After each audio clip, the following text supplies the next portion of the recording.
Some clerics have defied government bans to establish their own courts to decide divorce cases, child custody issues and financial disputes.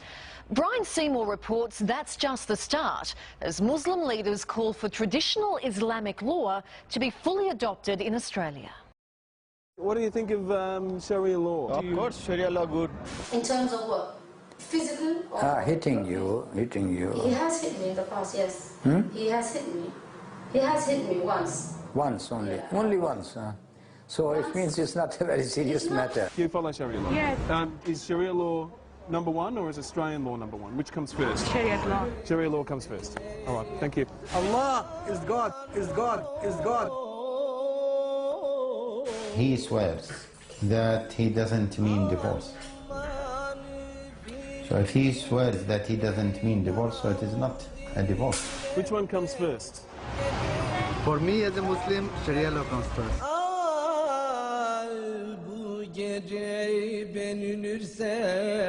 If you say raja'tu, okay, it means that you have divorced her. Look, I think what we're getting is Sharia law by stealth. This story is about law, not religion, and the conflict when the two collide. Sharia law is being practiced across Australia. In every capital city, sheikhs are dispensing Islamic justice. We arranged to meet one of them, a sheikh in Sydney's West who presides over hundreds of Sharia divorces each year and adjudicates on financial disputes. At the last minute, he cancelled. So I showed up at his Islamic bookshop anyway.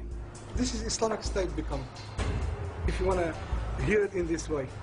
Australia is basically is already an Islamic state. This is Islam. Islam is to live your life in freedom, in a happy way, in justice. Sheikh Musab Legay offers Muslims Sharia law from his base at the Islamic Welfare Centre at Lakemba in Sydney's West.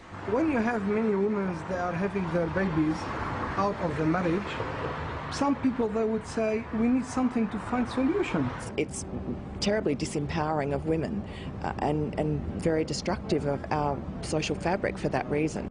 Sheikh Legay says he believes Australian law does rule our land, though, like his predecessor, he does feel there is room for men to have multiple wives. Polygamy. That's what he was asking for. Well, the problem is with this 13% extra women in Australia. So you agree we should allow polygamy in Australia? I don't call for it, but I call the Australian law to give the women rights, not to find a man. Like when you have men less than a woman. To be able to marry a man who's already married. Well, how can we find extra men? I think it's seditious because it undermines Australian law, and really if we're going to have separate laws and separate societies, we can only expect to have more division and more lawlessness. Vicky Jansen and her husband Michael live in the Melbourne suburb of Heidelberg West. They joined a community group named the Q Society, aimed at stopping what they call the Islamification of Australia. It's the way we're to be treated. We are truly treated as second-class citizens. Under anything to do with Islamic law, women are not treated equally, non-Muslims are not treated equally. Sharia law and Australian law, it will be a little bit contradictory. Should we have Sharia law in Perth, in Sydney? Yeah. Yeah, you reckon?